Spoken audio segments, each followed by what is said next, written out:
Okay, man. Fuck. Shit. Okay. Fuck. Here we go. Hey, I'm here with Rob Bebenek today. He's my guest. He's one of my favorite comics that I've ever got to work with. One of the dudes that when I started had his own voice already. And we're talking like 10 years ago. He was already a fucking star. And I'm really happy to have him today because not only is he my guest, but we're also talking about his goddamn new album coming out. Rob's album, Everything Is Fine, is coming out across all fucking platforms. This was recorded at Yuck Yucks, fucking pre-pandemic. And it's coming out now. And honestly, off camera, we've been chit-chatting and shit like that. But Rob, tell the people a little bit about yourself, and I'm going to roll a joint. What do you want to know about myself, Reitz? We talked about, what did we talk about me off camera? And we were talking about other shit, but you didn't want to talk about that you went to school for comedy, which I thought was really funny. But you've been a touring comic, and you've been touring the last few years. Like, you were signed already when you were young. So how young were you when you got signed? I was, I think, 3 years into comedy when I got signed. That's fucking nuts. Yeah, it was pretty quick. Yeah, well, you had a voice already when you were coming out. You used to have like this like classic skater hair dude, really white guy look, but you already had so much power in comedy. And since then, obviously, you've gone so far and you've created some of the best jokes in Canadian comedy, some really classic ones, and you tour and shit like that. But what I want you to tell people is what's comedy been like for you, at least the last few years, since you did get started so young and then you were signed so young too? I mean, it's been, I think, good. I feel like pre-pandemic, I was like, okay, it's really taken off. Everything's going in the right direction. And then pandemic hit, and I was just like, fuck. Which, I mean, everybody's dealing with that. But I don't know. I think because so many things happened so quick for me, then I just started plodding along as I don't know. I got to a point where I'm like, nothing's happening, and I started to get frustrated. But at the same time, I was performing a ton, so I was just kind of focused on that. But it's like, you know, when you get a bunch of stuff early and you're like, I should be further along, but then you're just hitting these plateaus. But you pretty much got everything nice and early. But I didn't, though. There was a lot of stuff I didn't get early that people just assumed that I did. I think in my head, I assume that you've had it all. Is there one that stands out that you haven't got? Well, I did Just for Laughs last year for the first time. And but everyone that I saw there was just like, they're like, yeah, you've been here like 3 or 4 times. And I'm like, no, I always assume that with you, man. It's because you've been so established for so fucking long that everybody assumes the reason you're so established is because you've already got everything under your belt. But you've done the East Coast festivals and shit like that? I've done every festival in Canada now. Well, yeah. You fucker. Yeah. Man, see? That's what I'm talking about, man. Okay, wait. Haven't you, though? What do you mean, you fucker? You've done them all, too, haven't you? No, Halifax won't book me for some reason. Yeah. You know, I had a beef with Halifax once. We were sitting at Yuck Yucks, and in between shows, I guess they had the table that I sat at the second show, but they must have had that table during the first show, but it was reserved for me for the second show. So I get there, I see reserved for like Rita and friends, whatever. So I sit there, and then the lady from Halifax Comedy Festival shows up, and she's like, "That's our table." And I'm like, "No, miss, this is our table." And you know how I dress. I kind of dress hooligan-y with my friends. We had some big clothes. We had our toques on. We looked like, you know. And I think she thought that we were stupid and that we were stealing her seats and that we didn't understand how reservations worked. We're like, "Miss, this is reserved for us." And I slid forward that it said Mike Rita, and she got so embarrassed. And then I was like, "Who are you anyway?" And she's like, we're with the Halifax Comedy Festival. And I never got booked from then on. And that's probably why, because she grabbed my friend's arm and he was like, "Yo, don't grab me." And she got so embarrassed. Yeah, we had some good times, man. I don't think they'd hold that against you. Everyone out there is lovely. They probably long since forgot about that interaction. Don't listen to this motherfucker. No, listen to me. You're such a good person that I don't believe shit. Now listen, fucker. I'm not a good person, Rita. I'm an awful person. Well, not really. I'm a wolf in sheep's clothing. No, do you know how many people I've stabbed, Reitz? Oh, yeah. 0. Listen, man, you're not. You're okay. Okay. You used to be a bad boy of comedy. Now you're a good guy because the bad boy of comedy has changed. It used to be about being a good comic and having like, you know, pretty good material and being a tough guy. Now it's not about that, is it? Do you think comedy's changed drastically for the good or for the better? For the good or for the worse? I haven't noticed, like, I haven't had people complaining about my act. Yeah. I haven't had people being like, "You say ignorant shit," because I don't. It's not hard to not be ignorant. And so a lot of these guys that are defending free speech in comedy, I'm just like, no, your joke sucks. That's the problem. Nobody complains about a well-crafted joke. You can still talk about any subject you want. That's right. Just don't be ignorant, and you better be funny. I think a lot of people forget that funny is the number one thing. Man, there's great comics out there who still talk about whatever the hell they want, and they're good at it, so it doesn't come off as ignorant. Did you? What? Okay. Have you ever had like someone complain to you, like small town, any of that kind of shit? You're a pretty good white dude comic. I can't imagine small town people having issues with you. No, I'm trying to think if I ever got a complaint. I don't think so. Somebody complained about Dave Burke in front of me. No way. That was awkward. This girl came up. Dave and I were chatting after a show, and this girl came up to me and Dave, and she said to me, she's like, "I really liked your set. I thought everything you talked about was really tasteful." And then she turned to Dave, and she's just like, I don't know. She was like, "You're disgusting, and you offended me." Oh my God. And both of us were like, "Well, this is weird." Like, what the hell are we supposed to do now? I didn't know how to respond to it. I really didn't. I just sat there awkward. And Dave's like the nicest dude. That's why when I was like, someone complained about Dave. Guy. Well, he's not now. He's working out. He's all buffed out. No. Dave Burke. Well, he's Dave Burke buff. He's doing, not, but yeah, like so, like Revenge of the Nerds buff or something. I'm about that shit. Yeah, I think he's. I think he might even be like MMA training or something. Oh my fucking Lord, what a fucking maniac. He should do that. I met Dave Burke's parents one time in the East Coast. I didn't even know it was Dave Burke's parents. I was in the, when you stay at the Halifax Yuck Yucks on the Saturday, they have the market behind where you can go like buy the fresh seafood and shit like that behind the Yucks. Man, I was staying there that one weekend. I go to the market in the morning. I go check out the shit. I see these cool plush toys. I start talking to the lady who's working the plush counter. And she's like, "Oh, you're not from here? Where are you from?" I tell her I'm a comic. She tells me that her son is a comedian, that he lives in Toronto. I go, "Oh man, I might know him. Who is it?" And she goes, "Dave Burke." And then as soon as she says Dave Burke, that his dad is sitting there and he goes, "Don't be telling him that. Nobody needs to know what Dave's doing." And I was like, what? And then when I talked to Dave, apparently his dad fucking hates that he was a comic. And it makes me really happy that Dave is MMA training and working out because I hope he punches out his fucking dad. Wait, what?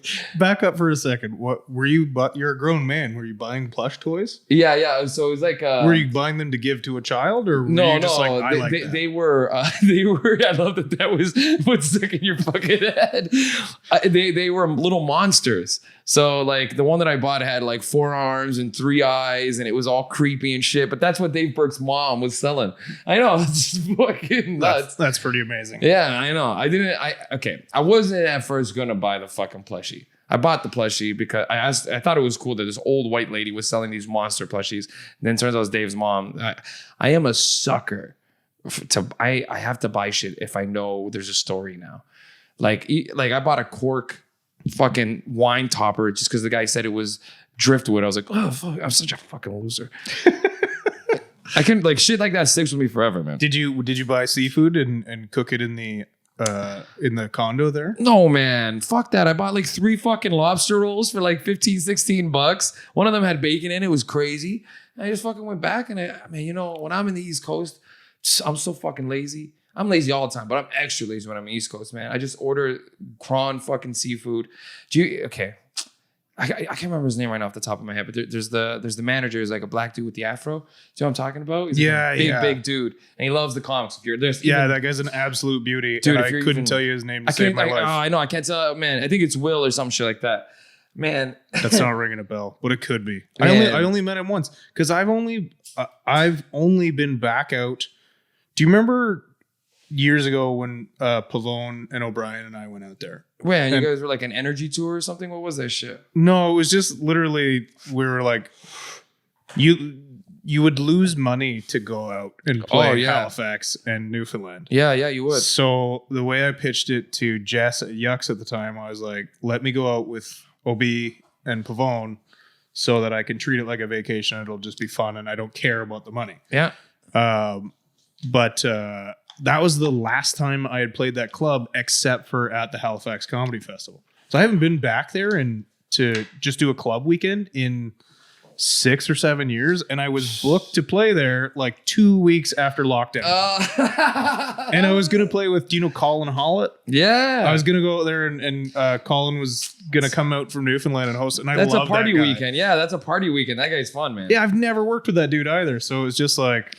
He's one of those newfies where he talks like this, man. He goes off and man, but he's the best because he's always down to have a good time. Colin Hollett. Oh, he's such a beauty. Man, that guy's a beauty. The whole Newfoundland scene rivals any other scene other than Toronto and Vancouver. Like as far as Calgary goes or Edmonton, Montreal, they have top class comics. Arguably the most popular touring comic in the country right now would be a guy named Mike Lynch, who tours from there, who does theaters all by himself. He could just do it all by himself because of his characters and shit like that. And his stand-up's next level. Man, that guy dated my wife's twin sister.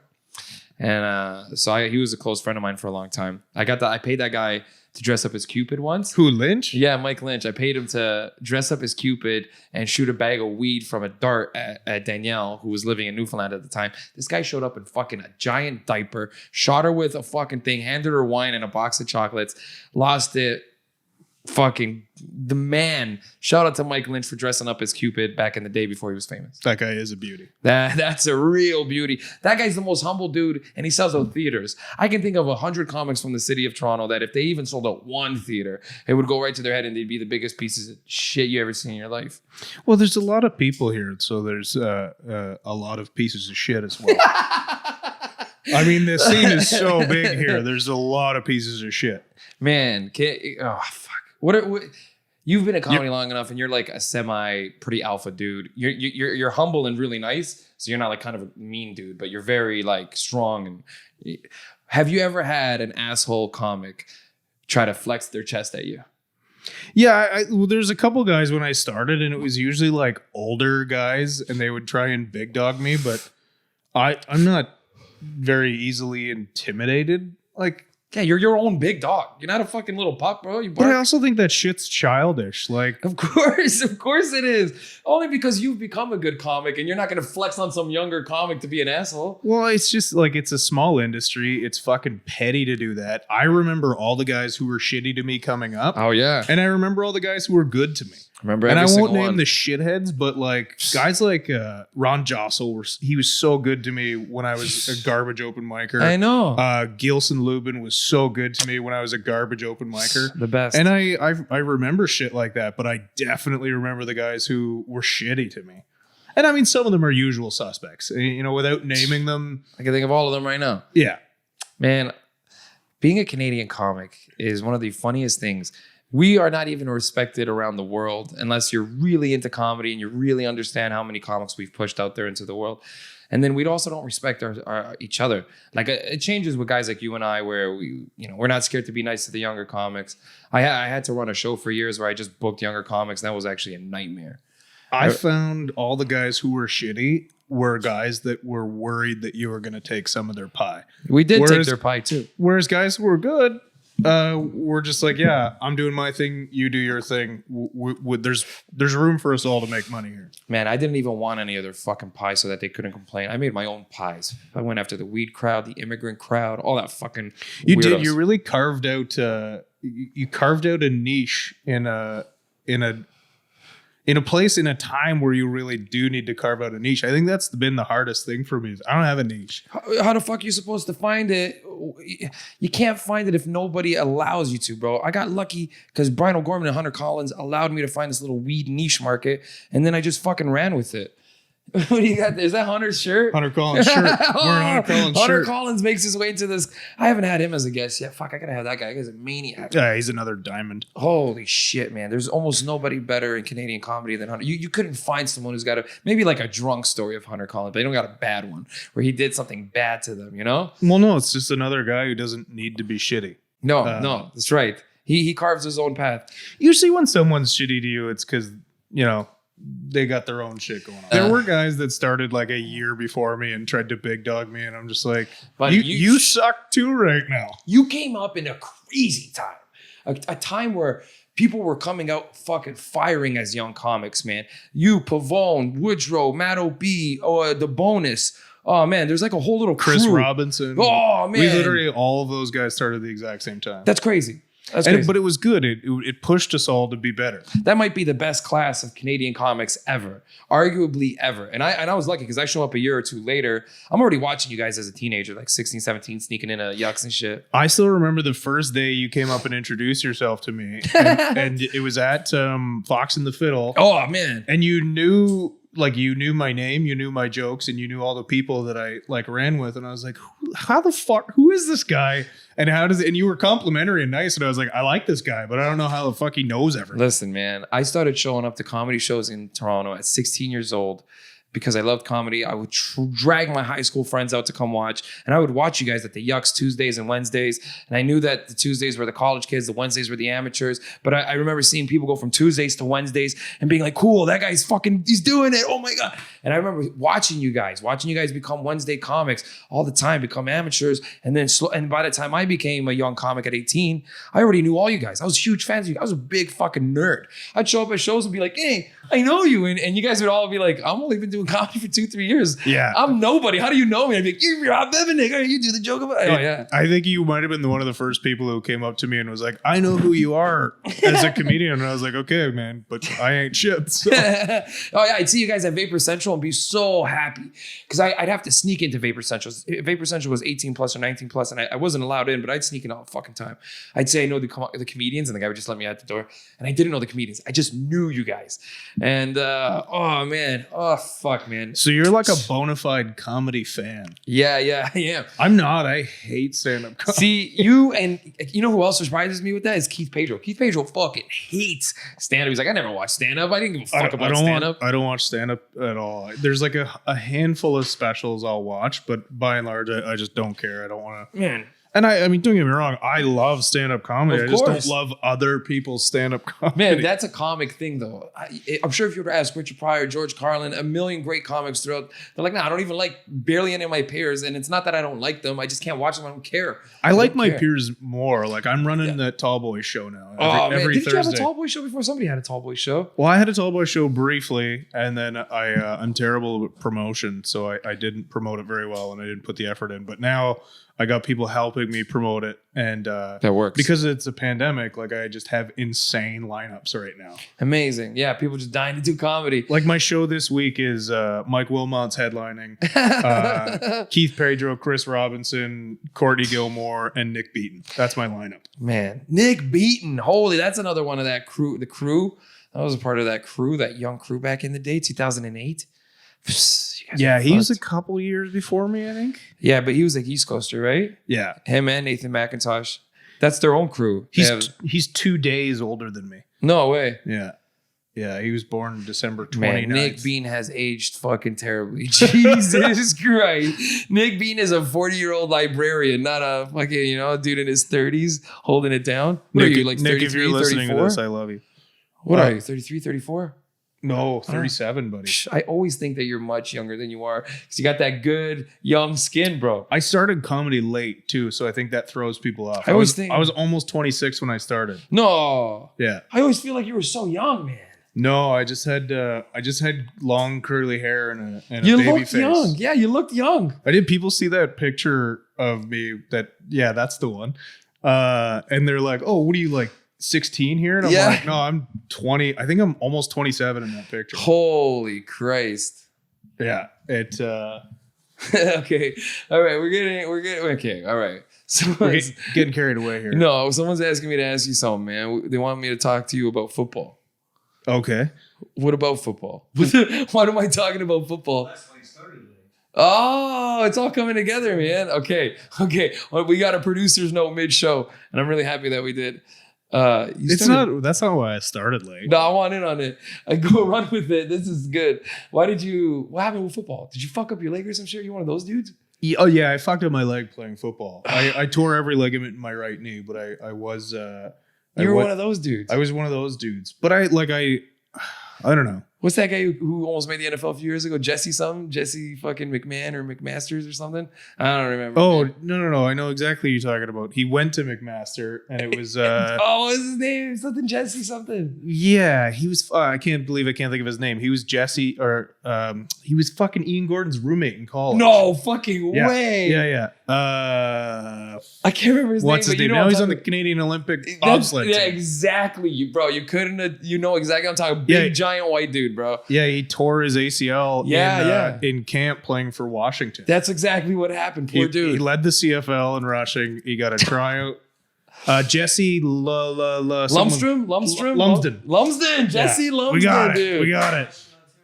What? Jesse Lumsden from the University of Western Ontario. Is that the dude? Man, Lumsden. He went to Mac. He went to Mac? Yeah, he went to Mac because he was roommates with a buddy of ours. Man, Ian Gordon. Shout out to Ian Gordon, who used to rock a cool Charles Barkley jersey before anybody even knew what a throwback jersey was. Man, okay. I did. I played rugby too, and then I turned down a rugby scholarship because I got like my 9th concussion. Yeah, of course. Right before I had to decide, and I was just like, no, I can't. Dude, I can't get crazy? hit in the head anymore. That's the norm now. And now I'm 37, and my body is just fucked. Like it's so broken. What does it feel like in the morning? You have like classic broken athlete body in the morning? It was really bad for a while because I got super lazy and I was just allowing myself to age poorly. Sure. And then I was just like, okay, I'm either going to be in pain all the time or I'm going to put in the work to kind of fix myself. So it's better. It's still like some mornings I get up and I'm like, oh, that's not working today. Or some days I'll be like walking down my steps and my knees just like, you know what? I don't feel like fucking doing anything anymore. Oh, man. Last summer, my shoulder just decided I can't throw a baseball anymore. No. Just one day, my shoulder's like, nah, we're done. Dude, that's a classic thing, man. That happened to my brother. He just will never throw a baseball anymore, man. Unless you're like 5 feet away and he's just tossing it. Yeah. There's none of that long toss anymore. No, everything hurts. I wish I'd. So where'd you grow up? Kitchener, Ontario. Ah, no wonder you played football and rugby and shit like that. Sure, yeah. It was just what else you do? Yeah, what else you are you get gonna drunk, do? you play sports, and then you beat each other up. That makes sense. Because when I was growing up in Toronto, very few people played football or rugby. But yeah, people outside the city, of course you play football, man. You fucked up your knee. Yeah, I fucked up both of them. I have so many, like if I went through my list of injuries, like serious injuries, at midway through the list, you'd be like, this guy's full of shit. There's no way he's hurt all those I've things. never even had a cast on my body. That's how kind of like, you know what I played as a kid? What sport? I was a ball hockey kid. That's it. I've lost teeth. I've been slashed in the hand, kind of swollen hands and shit like that, but nothing crazy where I've like broken fucking knees. I never had any breaks. I had like a dislocated ankle, tore my hamstring, tore ligaments in my knees. That's just as bad. I have herniated discs in 2 different spots in my back. What does that feel like? It sucks. Mike. Yeah, man. That's like the shit. That's old man shit. You can't move and it's shit. It's literally like when the one in my lumbar, when that goes out, it's just like, oh, you get to sleep on the floor for 2 weeks. No way. Yeah, it's fucking brutal. Dude, that's classic old man shit. What you said right now is so funny. You're like, it hurts. All right, damn it. It hurts.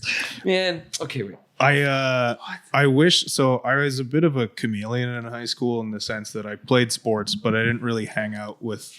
I wasn't a jock because I didn't really hang out with the guys I played sports with. You know, you see that in your personality. All my buddies were potheads. Yeah. Like that's who I spent all my time with, guys who just like getting drunk and high and having a laugh.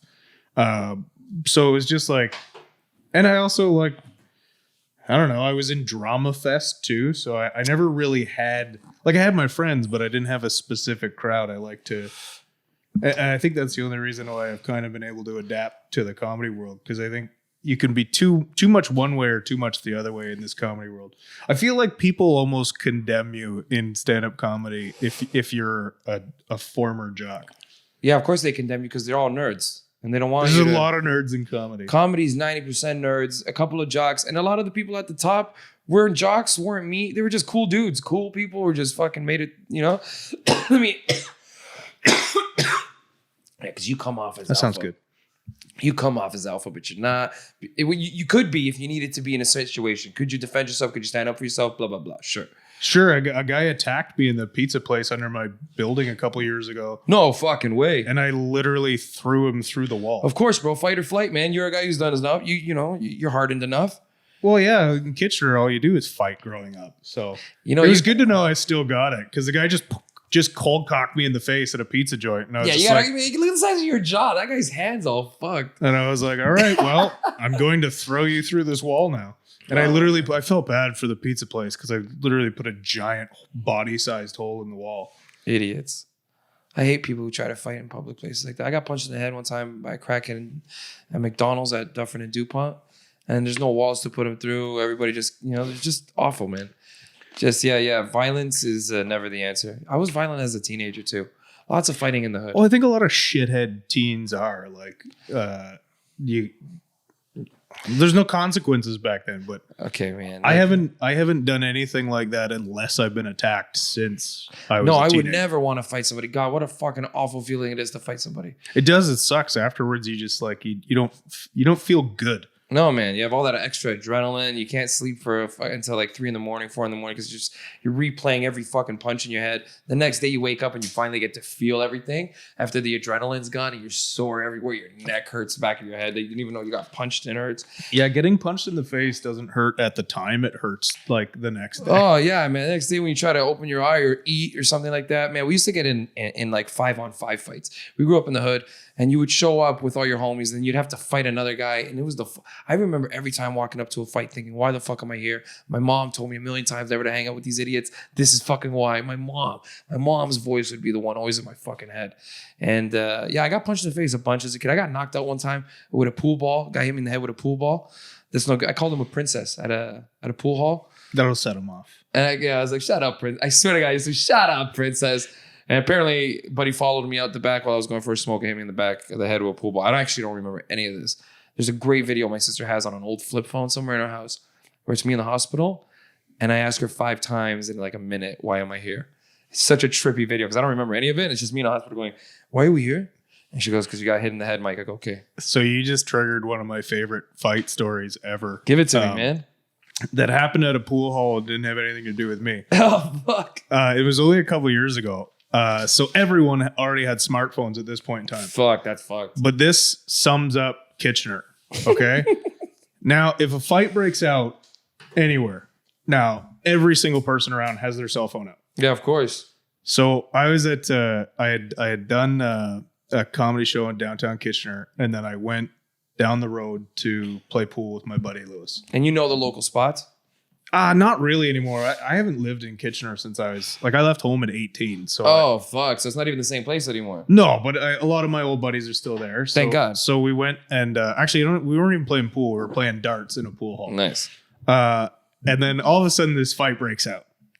And not a single person in the pool hall pulled out their phone. Everyone just watched. Everyone either got in on the fight. Nice. Or just like, there was like this old man playing pool and the fight's literally happening. Like guys are bumping into him and he was just like looking over his shoulder, annoyed because he wanted to take a shot. He was just like, will these kids fuck off so I can make this shot?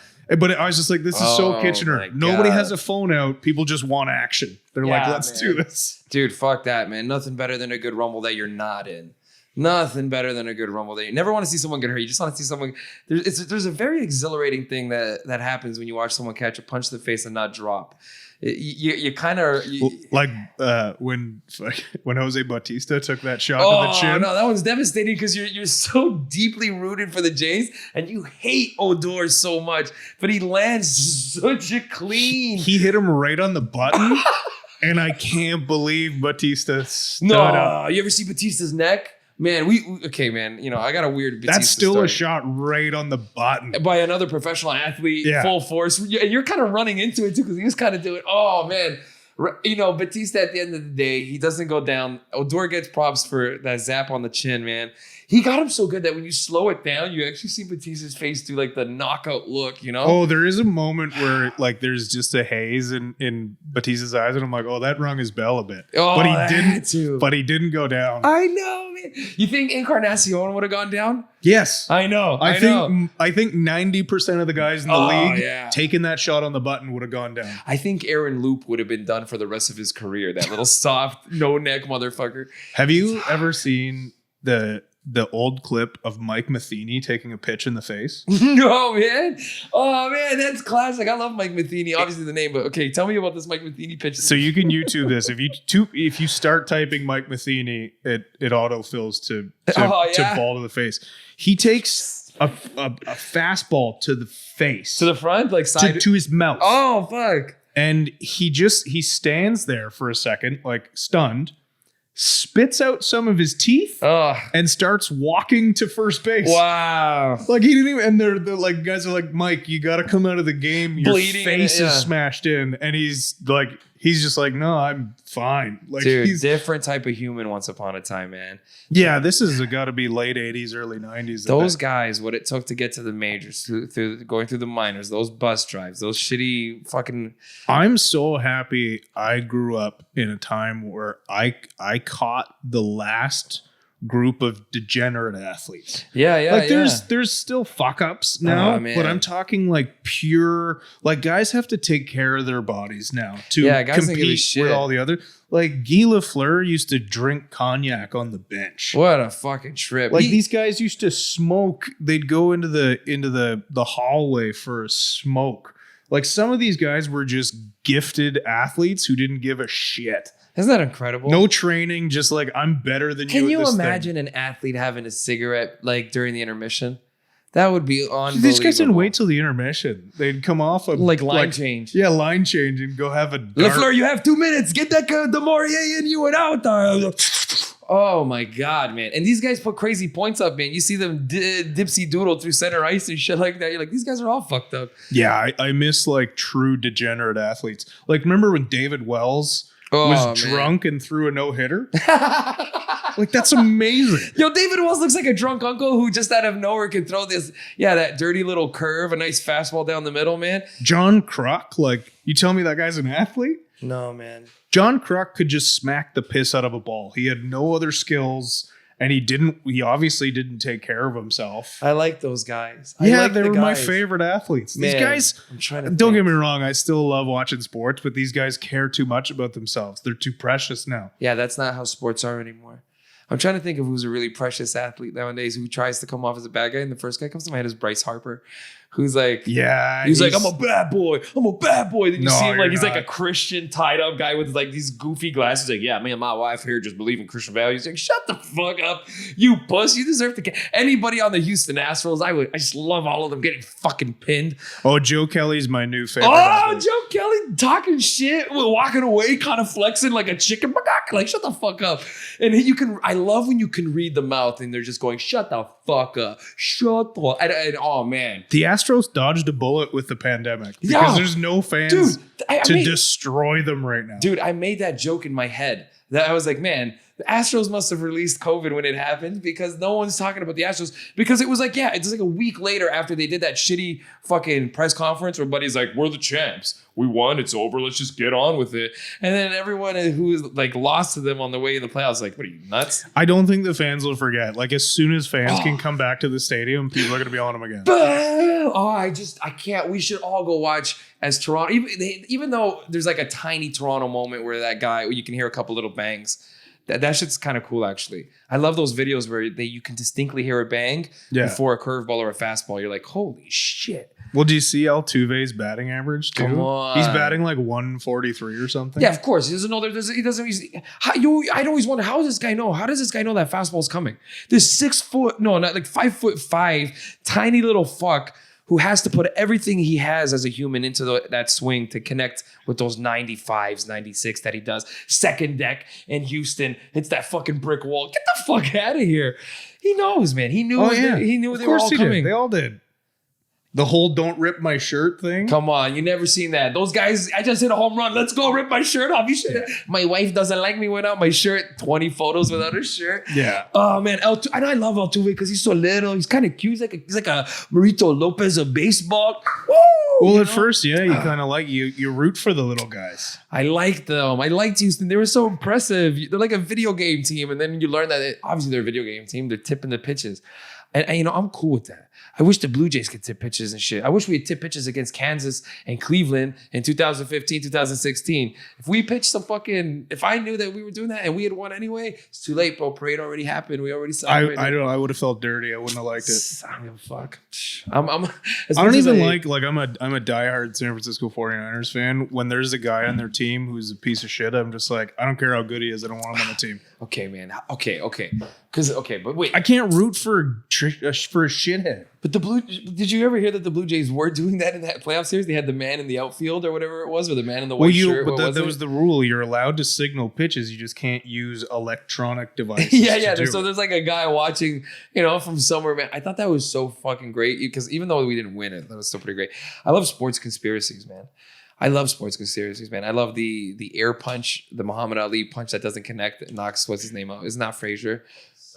Sonny Liston knocks out Sonny Liston. Clearly, does he take the dive for the mafia and the money? Blah blah blah. The Phantom Punch. Man, I've watched that a million times and it doesn't look like it just looks like the slightest. What about the Hand of God? Oh, classic, dude. What? Greatest header in the history of headers, man. Diego Maradona's hilarious. As a person, he's fucked, man. He's such a ridiculous person. That's a good degenerate athlete. That guy is openly degenerate. Fuck you. A perfect example of a great degenerate athlete. Oh, beloved by the people. Yeah. He has his own song and shit. When he coached the Argentina for the World Cup, and before, all the Argentinian press are like, this guy doesn't know how to coach. He's only a coach because of his name. And they went 3-0 in the round robin. and Diego Maradona, in his interview, he's like, the fans were with me, the players were with me, for all you people, and I mean the media who said I couldn't do it, you can suck my dick and keep sucking it. Oh my God. What a quote. What a quote, Diego. Dude, that's what we need in sports, though. I love quotes like that, man. Dude, go back and look at Tommy Lasorda clips. Like, watching that psycho go off on people is so funny. Dude, I love watching Tommy Lasorda yell at Elms. Never mind what he must be actually saying to them. Holy shit, dude. Oh, I love watching anybody have a meltdown. Oh, man, there's a couple of great meltdowns. I mean, obviously, there's the classics. I'm trying to think. Okay, just if you can think of a great meltdown that really sticks with you, think about it. Oh, again, because I'm a Niners fan, the Mike Singletary freaking out on Vernon Davis. And what's the? He mooned Vernon Davis in the locker room. He threw him out in the middle of the game. Holy shit! Then he mooned him in the locker room. Wow. And then when it's that speech where he's at the press conference and he's like, "Cannot win with him." Do you know that one? Yeah, oh yeah. And he starts going off on him and cannot coach him, cannot win with him. And honestly, that turned around Vernon Davis's career. Up until that point, he was pretty much a bust. And then he just I think he just wanted to prove to Singletary that he didn't deserve to be moved. What do you think psychologically happens to those busts? How do those guys come out of college, university, like number 1 round pick, like first round picks, all the pressure? I can't imagine what it's like to be a first round pick and bust, like Anthony Bennett. That guy, remember that guy a few years ago, the Canadian dude? He got all that great press. He was going to be the next Shaq. And then he ended up being like a D-leaguer for the Raptors. Well, and it's as soon as you don't live up to your draft status, like if Anthony Bennett went in the second round. Yeah, he'd be great off the bench. And played the way he played, people would have been like, wow, what a great pickup he was. But he didn't live up to his draft status. I can't remember who else went in that year, but I don't think there's any standouts. And it's also guys who went to the wrong system, like especially in football. Like a guy goes to the wrong system, gets the wrong coach, and his career's over before he gets a chance to prove himself properly. I like that. Like David Carr, not Derek Carr, but David Carr. Oakland guy? No, his brother. So Derek Carr is the quarterback of Oakland. His brother David Carr was the first ever draft pick by the Houston Texans. Oh, wow.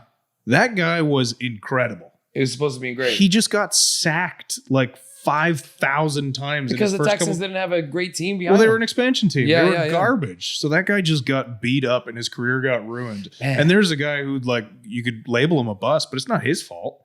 It's not his fault. It's the same thing with that guy who went to the NHL for the Ottawa Senators, like their first or second year. Daig? Alexander Day or whatever the fuck. But didn't Alexander Daig quit hockey to become an actor? And then a couple years later, was like, oh, I'm actually not a good actor. But I'm a good hockey player. And he went back and had I feel like that's part of the cocaine era. He had a decent hockey career, though, didn't he? Not a first overall pick. Patrick Stephon. Yeah. Yeah. Wow, man. So many weird picks. Man, who Atlanta Thrashers? Yeah. Jesus Christ. Atlanta Thrashers were shit for a few years. Then they got Ilya Kovalchuk and it was great for a little bit. I really like the Thrashers. I wish that they had passed that on. The name, the Atlanta Thrashers. Such a loser. What worst expansion team we've lived through in our Atlanta might be one of them. That's got to be up there. Worst expansion team. Something that came in and out so quick that no one even really remembers. Supersonics, whatever. Supersonics were. Shortest that might have been the Vancouver Grizzlies. Wow, yeah, for sure. That's probably number 1. It lasted like 5 years. Yeah, because they had that guy, what's his name? Like Big Mountain Reese or whatever the fuck his name was. Big Country. Brian Reeves. Oh man, Brian Reeves, Big Country Reeves. You guys want to hear a funny story? I wish I had done this, man. Who was the other? They had him and was it Sharif Abdur-Rahim? Yeah, Rahim. Yeah. Antonio Daniels. Yeah. Dude, that's so funny. Like Vancouver would kill for a team nowadays. So I say this because a lot of people in Toronto still to this day hate Vince Carter for the way he left. But I'm of the mind, he didn't leave on the best terms. Get over it though, because the Toronto Raptors might not exist if Vince Carter never came along. 100%. Because people gave a fuck about the Raptors when they started winning because of him. And he was the best player in basketball for a while. Whereas Vancouver started same year. And then their first pick was Big Country. And why did they go with Big Country? I was a kid when that happened. Well, because he was big. That's just what it was. He was just a big basketball player. The league was center heavy, right? It was Yeah. So feeding the ball into the paint, and then okay. number 5 spot, right? That's really funny. But yeah, I mean, nobody cared about the Raptors really until Vince came along. That makes sense. Like they had prior to that, their star was Damon Stoudemire, who was good. He also didn't give a shit either. But he's not save a franchise good. Vince Carter was save a franchise good. Dunk from the fucking, dunk from the line good. I used to watch Vince Carter when I was a kid. Man, I remember when my brother would take me to games and you'd yell out pizza because that's how shit we were. That it wasn't about the win. It was about getting to 100 points to get some free pizza. And people would be yelling defense. Some free awful pizza. Yeah, it was pizza. It was awful. It was fucking garbage. They'd always give you a cold slice when you came in with the ticket stuff. They didn't give a shit. No, it's free. What are you gonna complain? Yeah, I hated it, man. I'll tell you what though, man. Like these threes, I can remember so much shit. I remember. Okay, what was your first sporting event that you went to? Do you remember? My first live sporting event. Yeah, I went and saw the Blue Jays play at Exhibition Stadium. Crazy. And it was an exhibition game. Oh, nice. Because I remember they were playing the San Diego Padres, and I remember that because Tony Gwynn was playing for them. Nice, legend. And Tony Gwynn's one of the best pure hitters in the history of the game. But that guy's swing is wild. On the ball like that, it's kind of trippy. But yeah, that was my first live professional sporting event. God, that's nice. Tony Gwynn. I had a Tony Gwynn jersey as a teenager. I went to a lot of Jays games growing up. We didn't really have the money to go see hockey games, and I'm also not a Leaf fan. I never have been, so I didn't care to go. What did you grow up a fan of? Every team that I rooted for, because I used to cheer for the Oakland Athletics, and now I cheer for the Jays. But if you go back around the time I was 6 years old, every team I cheered for was amazing. No, so yeah, of course. I was an Oakland A's fan, a Vancouver Canucks fan, 49ers fan. Chicago Bulls and shit. Yeah, well, of course. I mean, rewatching that Jordan documentary, I was just like, oh, I remember all of it so well. Like, because that's when I started caring about basketball. Man, I only care about I'm a Vince Carter kid, okay? Obviously. And makes sense. Which is part of my age group, man. And I don't give a fuck that Vince left on bad terms. I don't give a fuck about none of that. Professional athletes are allowed to do whatever the fuck they want. When management is shit, you can do whatever the fuck you want, man. The only thing that bothers me is I wish him and McGrady could have put their shit aside. Can you imagine? And they just pick up one more player, this big three in the early 2000s. Bringing it, man. Oh, it would be disgusting, man. I think about that all the time. Sometimes on sports radio, you'll hear guys go deep into it. Some guys hold it against Carter. Yeah, he was like tipping off games and shit like that, not trying, showing up to college, fucking university graduations or whatever the shit before playoff games. All that shit doesn't make a difference. Yeah, but then didn't he hang up like 40-something points in that? Yeah, but nobody ever mentions that because he missed a shot at the end of the game. Yeah, fuck off. Fuck off. Yeah, of course. Oh, he missed a shot with a guy in his face? Obviously, man. Okay, man, but I love Vince Carter. I love the "It's over, ladies and gentlemen," the arm. I love it all, man. I can remember. I think. Do you remember when the Junkyard Dog was a Raptor? That era of basketball. Yeah, Charles Oakley and a bunch of weird Raptors, man. Like. Was Antonio Davis on that team? Yes, man. Muggsy Bogues was also on the Raptors a little later on, man. We had a bunch of fucking Rafer Alston later on. I felt like there was a few guys who were there just to sell tickets. 100%. Like JYD, I loved him, but he wasn't very good. Garbage basketball player, and apparently he's like not a very nice human. Even though he's supposed to be this great dude. Really? He seems so. That's what I mean. He comes off as this great dude. And then I worked with some people who worked for MLS, and they were talking about like shitty people. And they mentioned, oh man, first baseman for the Jays, Troy Gloss. They said Troy Gloss was for sure one of the biggest assholes they ever worked for, biggest diva, and then I mentioned some other Blue Jays from that time. I was like, what about BJ Ryan and like those guys? They're like, those guys were sweet. Who's the other pitcher they picked up that year? I can't fucking remember. A guy with the funny Billy Goat goatee. Ended up going to the Yankees. AJ Burnett was really nice. And AJ Burnett seems like a big asshole on the mound, right? Always talking shit, but apparently he was really nice. But yeah, they mentioned Troy Gloss, and then they mentioned JYD was kind of an asshole too. I was like, what? Isn't that guy like the charity dude here? Yeah, that surprises me. Junkyards. That guy seemed like such a nice fella. You know, one time I met Del Curry, and he was buying video games at a Walmart, and I imagine those games were for Steph Curry. If that's a cool story. So a buddy of mine who works for TSN, he was telling me a story interviewing Del Curry when he was on the Raptors. And he said Steph was there, obviously just a kid at the time. And during the whole time they were there, which was like a couple of hours, Steph was just sitting there like shooting over and over. Didn't have a ball. He was just practicing the motion without a ball. He was shooting at an imaginary net. Like, that's how you get that good. You have to be a psychopath now. Man, that guy is a psychopath. That guy's release sometimes from just above the waist. I never seen something like, okay, you know what it looks like? You ever go to like a fucking arcade and they have the little basketball hoops and then you start getting into the rhythm so you don't do any extra motion. So you just pick up the ball, throw, and it keeps going in those little basketball and your points are going up. That's what it looks like when he shoots. I fucking hated when we were playing him in the playoffs. Dude, that's the only time I've not cheered for Steph Curry. Yeah, of course not. The rest of the time I love him. I love him. I love his little dance. I love watching him drop these deep threes. Before was it Damian Lillard's cool? Sure, he's like the modern day deep three guy. But I remember that guy dropping it against like fucking Oklahoma with like a second left. That guy, I would feel bad. I would be upset if I found out he was a bad person. I can't imagine him being. I don't think he is, but there's certain guys that if you found out, you'd be crushed. Man, there's a bunch of those guys, man. When I was a kid, I used to love Curtis Joseph, and then I heard that he was kind of a jerk too, and I was like, oh, I fucking love Curtis Joseph though. Like if you found out Joe Carter was an asshole.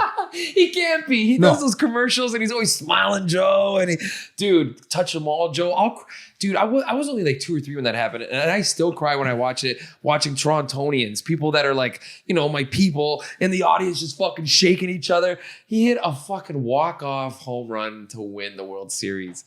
Man, you guys were in the room for that. Was that you guys watched that? You guys, I'm sure, watched that. Absolutely. A craziest thing, right? Like one of the best moments of your life, sporting wise. I was like 16, 17. Oh wow, you're so young. That's such a great age, 16, 17. On Bloor Street. No way. We walked out after. Yeah. We walked down Yonge Street. Oh wow. Everybody going south was on the Eaton Center side. Yeah. Everyone coming north was on the opposite side. Crazy. So perfect. Dude, we're going to party, but we got to party. Okay, everyone just move this way. I love that everybody was moving correct. Man, you guys want to know, like, I don't know. One thing about Curtis Joseph. Yeah? He was a foster kid, basically, and made every meal for himself from the age of 10. Oh, so that's probably why he's a hard ass. It's not that he's a hard ass. He's just never been given his own breaks, and he, you know? I've heard he's a good guy, though. It might have just been an interaction, you know? Sometimes people meet people at a golf tournament, and that's how they'll, like, remember them forever. An asshole going up to a celebrity. Hey, I know, and they took it personally. I'm eating dinner with my family. Can you leave me alone? Yeah, no kidding. And then he was an asshole. He wouldn't even sign my fucking Felix Potvin jersey. My fucking Peter Ing jersey. Well, that's the thing is you meet somebody on a bad day. Yeah, and they're kind of shitty to you. And that's the story that circulates. And that's the one that I get as like a 12 or 13-year-old kid that Cujo's not even that nice of a guy. And then you're like, I love Cujo. That guy was the man. I used to be a goalie as a kid. And you know how many times I used to just fucking flash the leather and in my head, just you'd think of Cujo just robbing people. You'd do the little roll around. Oh my God. Those are fucking the glory years of the Leafs. Jeez, I can't even think about that. My comedy bar softball team won that competition. Were you part of that fucking squad? To play with Alomar and Carter. Were you on the field? Did you go show up? Did you get to do that? Dude. I made a diving catch and Alomar walked over and fist bumped me for it. And I was just like, you know what? That might be the crowning achievement of my sports career. I just got a fist bump from a Hall of Famer. Oh my God. I couldn't handle that. If I made a big catch in front of like a childhood athlete of mine, you know what I mean? And then they come over like, good catch. And you're like, oh, good catch from Roberto Alomar. Okay, good catch. We, Woo! and for the record, Joe Carter was so lovely and sweet. Of course he must have been. Because I just imagine if Joe Carter was an asshole. And of course he wasn't. He was incredible. And he was probably having these big hearty laughs with everybody and stuff. stuff. Yeah. So the first at bat I had of the game, I hit a home run and Joe Carter's playing first base. And I trot around first base and Carter whips his glove at me. Oh, man. But the best part of it, I was sitting on the bench at one point and I was sitting, and it was just me and Roberto Alomar are sitting on the bench at one point. And I was like, hey man, I gotta ask. I was like, what was it like when you hit that home run off Eckersley? Off Eckersley. Oh man. And I literally watched his entire his demeanor change. Amazing. And you could see him reliving that moment to tell you what it was like. And then a huge grin on his face, and he's like, "Oh man, that was unbelievable." You know, like you know that entire year that guy was like almost unhittable. So man, it was just so unbelievable, and you could see see the joy in his face, like still 30 years later in his head. He's like, that was of course, because Dennis Eckersley, he's a jerk. He's always pointing at the fucking dugout and shit like that. He's a mental case. Man, Dennis Eckersley would come out that year and he would throw 9 strikes, and that was just strike out 3 guys with 9 straight pitches. Oh man, I fucking hate that dude. He was unbelievable. And I, at the time, I was so torn because, like I said, I grew up an athletics fan, but everyone was cheering for the Jays, and I knew the Jays team probably better at the time, so I was like, I don't know who I want to win. And then the Jays ended up to ask Roberto Alomar that shit. I would say it was what a fucking great day. Of course, man. And it couldn't have happened with more of a fun team, like the Baby Zeps. Yeah, they're great peeps. It's a bunch of great people, man. It's literally the nicest of comedians that you could take a handful of. Yeah, just everyone just likes going out and having a laugh. I certainly don't play sports. Didn't Maggie Baloney slide into home plate or something like that? Or was she the umpire or something like that? She is my favorite player. She plays second base. Yeah, dude, she's like wild, I heard. She's all heart. She'll dive in front of balls. Nice. Yeah. Dude, I heard. Her shins are always all bruised up by the end of the season. But that team's so much fun. I wish you had a Carter story too. I wish you're like, I also has Joe, because that shit would have been magic too. I mean, what's he gonna tell you? You know what he's gonna tell you. So we had one on one team and one on the other team. Oh yeah. So we had Alomar and they had Carter. I'll take Alomar over Joe. Fuck, I gotta take Alomar. Joe, I mean, yeah, I had a little bit of interactions with Joe, like when he threw his glove at me. Okay, I'll take that forever, man. It would be crazy. I would love to just see Joe in a mall, and that would be my story. I see Joe Carter in a mall. I would never mind. Joe Carter threw a fucking glove at me as I rounded first. Nah, he showed up early, left late. Shut up! Yeah, come on. He was such a beauty. You know, Joe Carter's career is. Nobody remembers him as a Baltimore Oriole. He goes to Baltimore. Nobody gives a shit about Joe Carter, but he comes to Toronto. No, he was a San Diego Padre too before he came to Toronto. Jesus Christ. Yeah, he came over in the deal, right? He was a Cleveland Indian for like several years, and all-star, and then went to San Diego, and then he was part of the Fernandez. The Fernandez deal with the big trade. The crime dog. I didn't know he was a rookie with the Jays. Yep. I didn't know that. I looked at Wow. Yeah. Yeah, Big Cess was started out as a J. That's crazy, huh? And they chose him over. Wow. They used to have cooler names in baseball McGriff. too. Yeah, they did. They did. Do you remember the player named Mackie Sasser? No, that's a and Oil Can Boyd? No, man. There's names that I like Mo Vaughn. I used to love Mo Vaughn. Mo Vaughn, just this big, luggy dude. Yeah. Hits it 300,000 feet, or he strikes out like he's a peewee hitter. And it was so fucking Mo Vaughn, man. There was Nomar Garcia Parra was one of mine. I hated that guy because he did the 2 minutes of glove shit. I couldn't stand that guy. No, he also his star started to rise when I started to not give a fuck about baseball. Yeah, there's a weird time in baseball, and then a 9/11 happens, and then everybody brings baseball back. It's like pre 9/11, baseball was hitting. Well, the strike, the 94, 95 strike, killed baseball, and I was at that age where, I was just starting to care more about girls than watching baseball.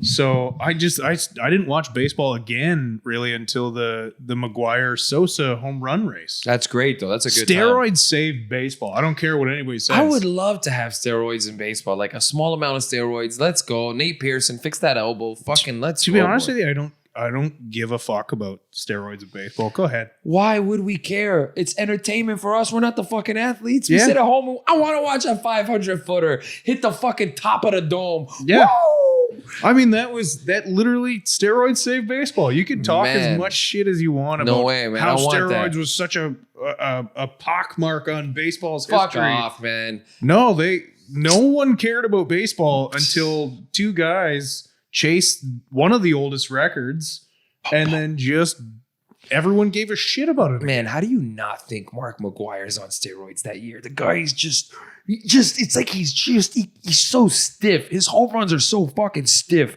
It's unbelievable to watch this giant chest on the dude. But I love those home runs. I don't even like Sammy Sosa because he wasn't very good in a video game I had as a kid. But Mark McGuire was like a 10 out of 10, you know? But for real, that's how you like rate shit when you're a kid. I do find it interesting though that Sammy Sosa somehow kind of avoided a lot of the criticism at the time. Yeah, with the and everybody knew he was juicing too. Like, man, the guy went from like a 220 hitter to 320, 50 home runs. He also went from like 180 pounds to 260. He did. He went from a speedster to a power hitter, man. I mean, that bat speed. That guy's bat speed is wild when you watch those couple of years. And at least McGuire at the time was admitting to taking anabolic steroids, which were he's legal. The man. Yeah, he's the man though. That guy's swing happens so early in the pitch coming to the plate. Watch those home runs. He already knows. It's the same thing with Barry Bonds. They already know they're gonna smash the fucking ball so early. Sammy Sosa's not like that. Sammy Sosa's like, because he doesn't have the power that they had, he had to put all bat swing. Dude, that guy, that ball, those are like the weirdest looking home runs. Just he's close to the hand, bam, bam. I think he might have been using a cork bat that whole time. Maybe. Right, he got caught with that a few years later after the whole thing. And also, McGuire hit 49 home runs as a rookie. Yeah, and if you look at him, he was rail. Dude's a man. And that record stood until, did Judge break it? Judge broke it, right? Judge got 50. But I don't even know. McGuire had 49 home runs, and that was the rookie record until Aaron Judge broke it. Yeah, those guys got that kind of fucking... And then he couldn't stay healthy ever. You can't stay healthy with those kind of like muscle build. You can't fucking... But then he started taking steroids, and then he started being healthy. You know who needs steroids? Chris Davis from the fucking Baltimore Orioles. That guy who hit like 50 home runs and they gave him like $50 million and he hasn't hit a home run in months. I would love to see steroids. Didn't you go like 0 for 56? Yeah, he did. He went 0 for 56. I love Chris Davis because he used to destroy us, him and Adam Jones. Yeah. I hate that little year of the Orioles run. And then just to see him strike out on like 70-mile-an-hour curveballs like you and I would or something is, oh man, it's so satisfying. Who's your favorite athlete to root against? Chris Davis is up there. Brad Marchand from Boston is up there for me as a Leaf fan. Oh yeah, Marchand. And I'm not even a Leaf fan. I would love to have him on my team, but I don't know hate if him. I would though. He's such a dick. I'd probably love him if he was on my team. Yeah, of course, man. Imagine that guy on your second or third line whacking people like a motherfucking maniac. I love that shit. Who do I love to cheer against? Oh man, I love to cheer against what's his name, Johnny Football when he came to the CFL. I was like, you can't even make it. Remember Johnny Football? Yeah, Manziel. Oh. He was such a dick. Such a dick, dude. Such a fucking dick. And he's like, yeah, I'm gonna smash this league. You guys aren't. And he couldn't even finish his touchdown. It's oh man. I love to cheer against. Like I always like cheering against Peyton Manning. I didn't like him. Thought he was an ass. I think Tom Brady is overrated, so I cheer against him. You think Tom Brady is the team around him as a whole more than he is as an individual? Absolutely. Of course. Half his fucking Super Bowls are won by the defense. More than half. Nobody. I would argue almost every single one is won by defense, except the Atlanta Falcons one, where clearly no, that was also the defense. The defense shut down the Atlanta Falcons in the second half of the game. And Tom Brady threw a ball that hit I forget who it hits the Atlanta Falcons safety in the chest, and that game would have been over. Tom Brady should have thrown a pick to lose that game. He did. He should have thrown the pick. The best Super Bowl Tom Brady ever played was the one they lost to the Eagles. That was the best he's ever played in a Super Bowl. That was a good season. He was on fire that season. Yeah, I just think. You think Tom Brady's overrated? Who would you say is a good quarterback? Like nowadays, like who would you say is not an overrated quarterback? Like Mahomes is clearly showing up. He's doing some cool shit. I would say he's a little overrated, but he hasn't got to prove himself yet. This is gonna taste like vinegar saying this because as a 49er fan, Russell Wilson is the best.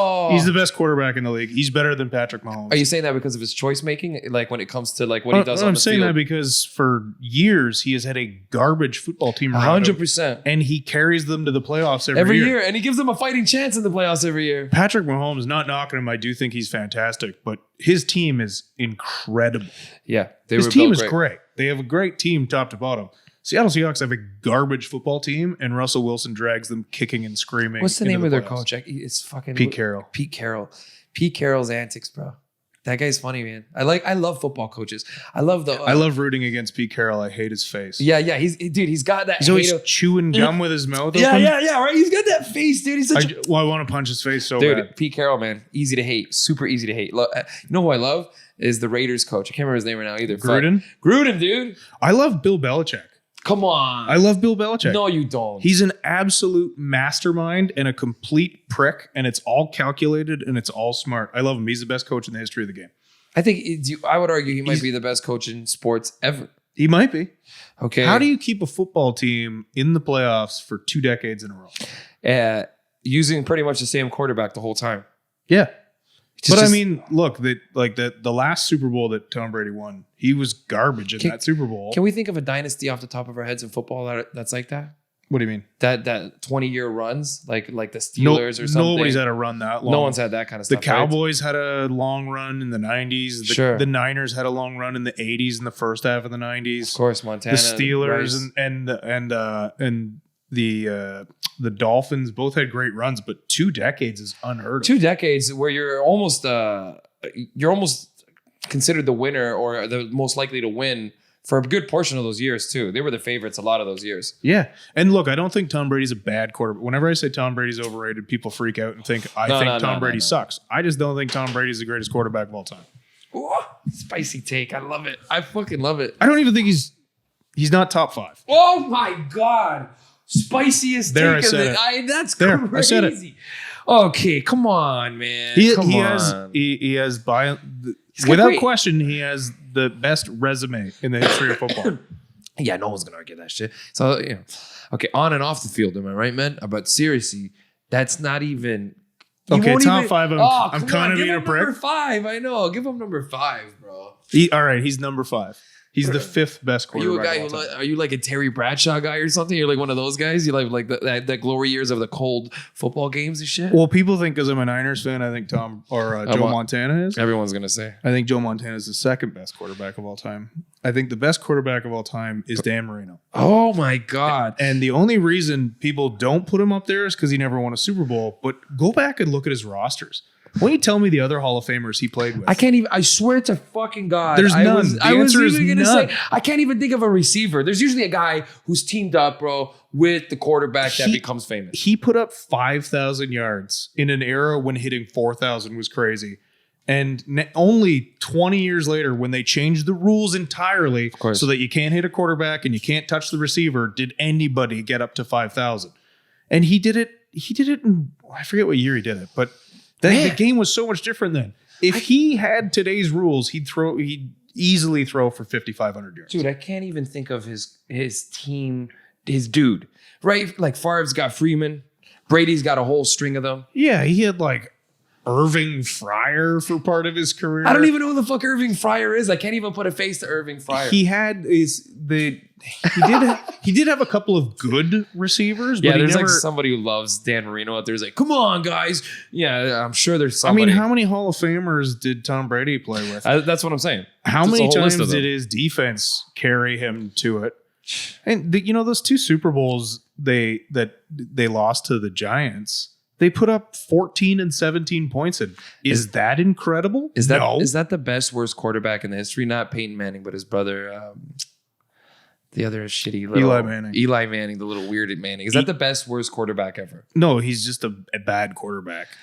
Who got 2 Super Bowls. He's just lucky. And he's going to, because of his name and those 2 Super Bowls, he's going to get into the Hall of Fame, and he will be, without question, the worst player in Canton. When he goes in, and he will go in. When he goes in, he will be the worst football player that has a bust in Canton. I can't even believe he kind of looks doofy. He made 4 Pro Bowls in his 16-year career. 2 of them were as an alternate, so he didn't even make the Pro Bowl. He was just the guy that could go.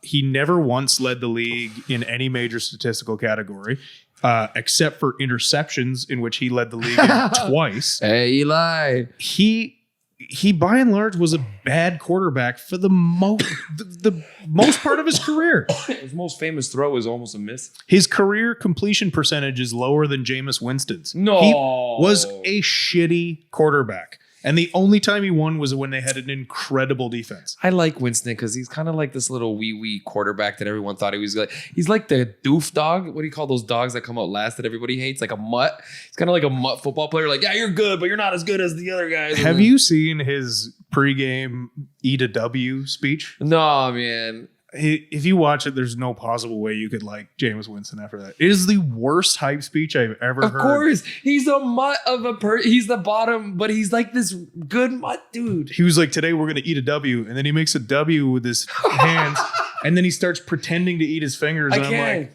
this is embarrassing. You're a grown dude. man. I love those like speeches, man. Like there's a dude from the Texans who always goes off, man. Because football season's not in right now. None of their names are sticking in my head right now. But you know what I'm talking about. The dude from the Texans, big old dude. He's like their Gronk. I can't remember his name right now. JJ Watt, man.